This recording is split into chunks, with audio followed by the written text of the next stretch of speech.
नमस्कार।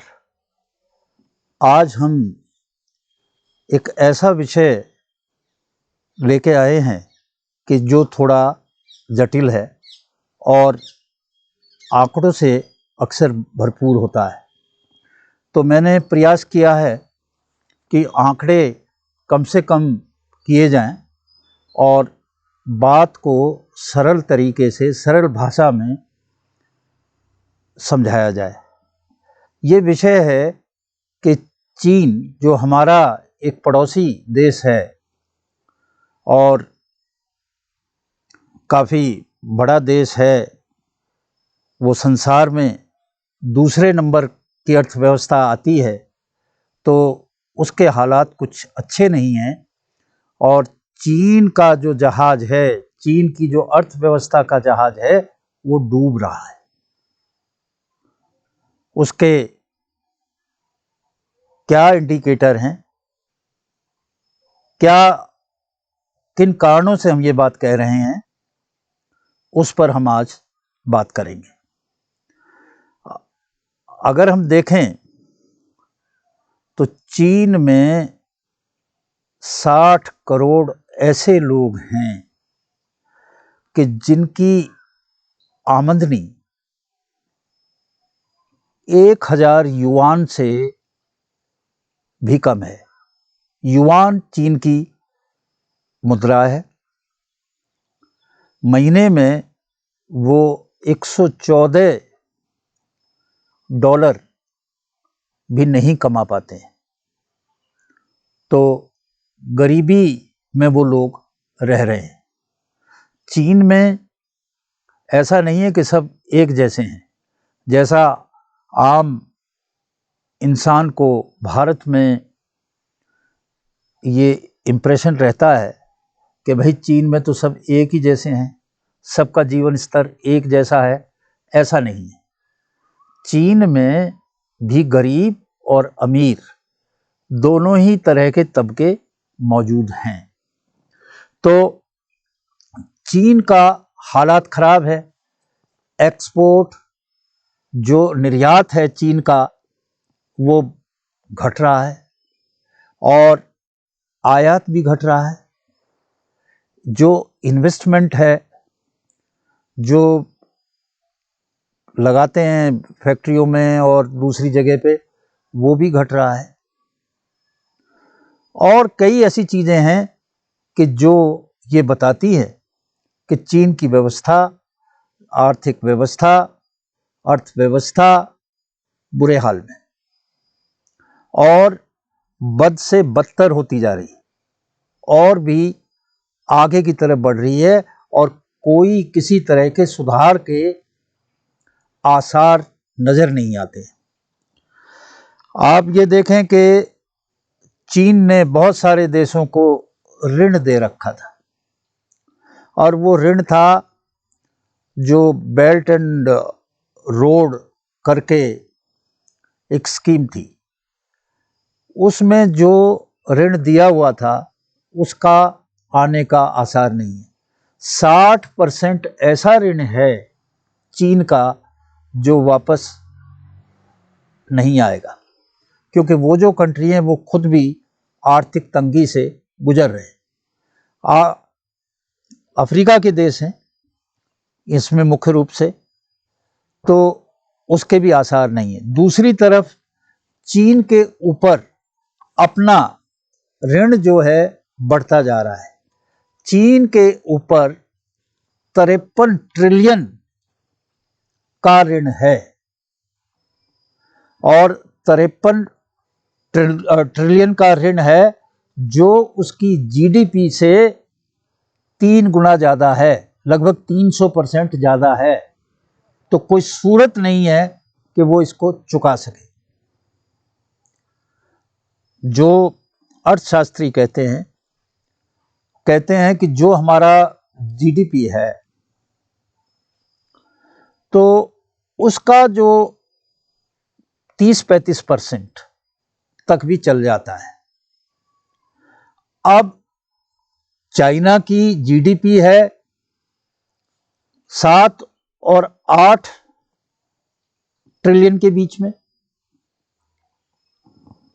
तो ये कैसे इसका भुगतान होगा? असंभव है, ये हो नहीं सकता कि ये कर पाए। वैसे तो चीन बताता है कि उसका जो जीडीपी है वो है 17 से 18 ट्रिलियन की, परंतु जो आईएमएफ के आंकड़े हैं या जो दूसरे संस्थाएं हैं, इकोनॉमिस्ट हैं, इकोनॉमिक्स के जर्नल हैं, आईएमएफ है, उसने जो बताया, जैसे 2020 में चीन ने कहा कि उसका जो ग्रोथ थी वो 2.3% थी, पर आईएमएफ ने जो निकाला वो था 1.2। 2021 में 18.1 कहा, निकली 9.2, और 2022 में उसने कहा 13.9 और निकली 4% से भी कम। तो ऐसे हालात में चीन को ये जो ऋण है ये चुकाना बहुत मुश्किल है, बहुत ही मुश्किल है। जो चीन है उसका एक्सपोर्ट घट रहा है। चीन का पूरा जो एक्सपोर्ट है पूरी दुनिया में वो 12.4% घटा है, यानी कि 12.5% घटा है।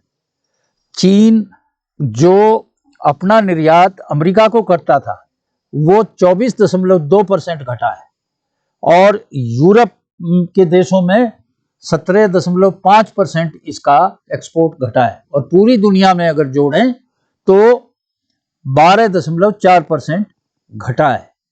अब इसका एक्सपोर्ट घटा है तो उसकी जगह कोई तो लेगा, तो उसमें जो देश हैं जिनका एक्सपोर्ट बढ़ा है, जिसने चीन के एक्सपोर्ट की जगह ली है, उनमें भारत एक प्रमुख देश है, यानी कि भारत को इसका सीधा सीधा फायदा हो रहा है।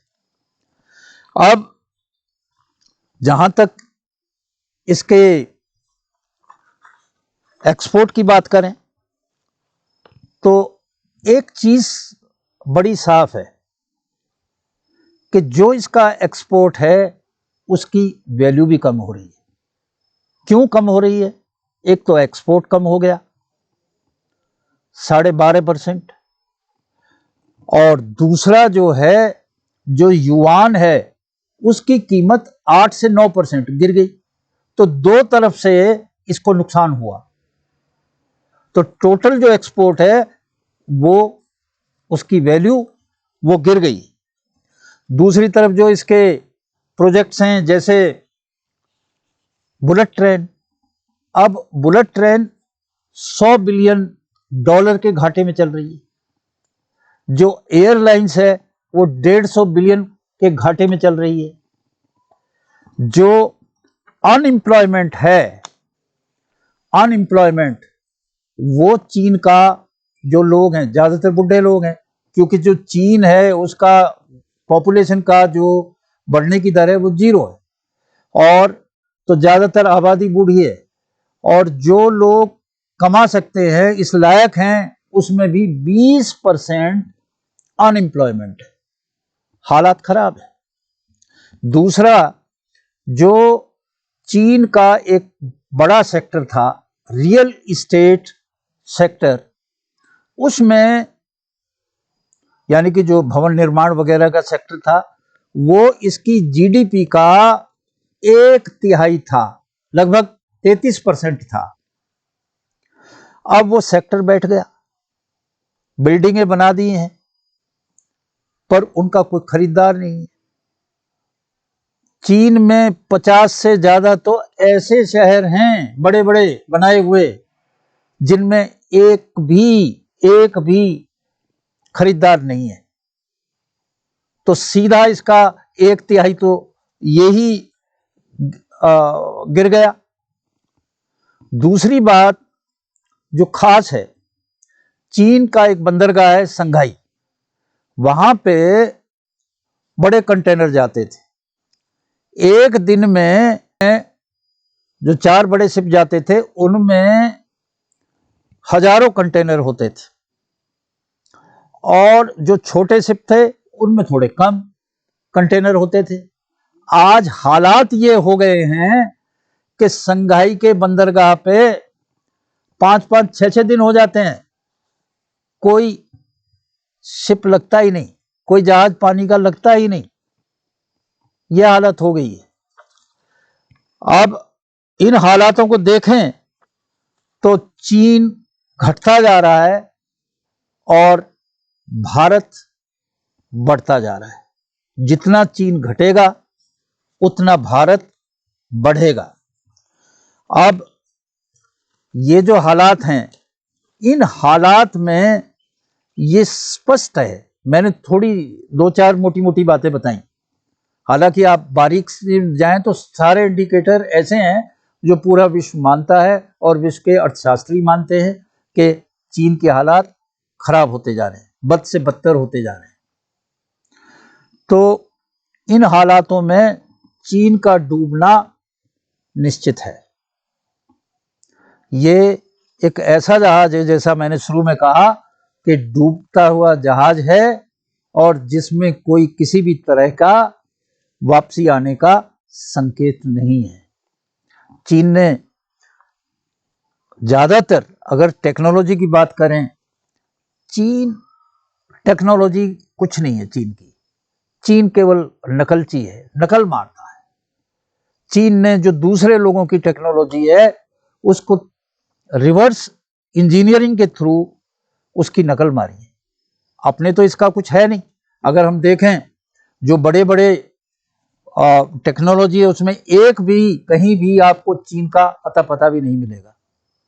चीन कह रहा था कि मैं जो है आर्टिफिशियल इंटेलिजेंस में काम कर रहा हूं साहब, बहुत बड़ा काम कर रहा हूं। अरे उसकी चिप कहां से आ रही थी? चिप आ रही थी अमेरिका से, अमेरिका ने रोक दी। अब क्या करेंगे आप? तो कुल मिला के चीन का ही वजूद अब खतरे में है। वैसे भी जो चीन है, ये जो इसका पॉलिटिकल सेटअप है वो कम्युनिस्ट है, एक पार्टी की तानाशाही। अब तानाशाही फ्लेक्सिबल सिस्टम नहीं होता है, और जो सिस्टम फ्लेक्सिबल नहीं है वो सिस्टम, उसकी लाइफ भी लंबी नहीं होती है। जो प्रजातंत्र है वो फ्लेक्सिबल सिस्टम है, तो उसकी लाइफ भी लंबी है। देखिए होता है क्या, जितना उत्पात चीन ने मचाया अब उसका अंत होने जा रहा है। हम और आप देखेंगे कि किस तरह से ये संघर्ष करता है और किस तरह से ये आस्ते आस्ते विश्व पटल से इसकी रेलेवेंस, इसकी इम्पोर्टेंस, इसकी उपयोगिता खत्म हो जाती है, हो रही है। आज इन्हीं शब्दों के साथ धन्यवाद। जो जीएससी पोस्ट चैनल है उसको लाइक करें, सब्सक्राइब करें और शेयर भी करें, और भी लोगों को बताएं।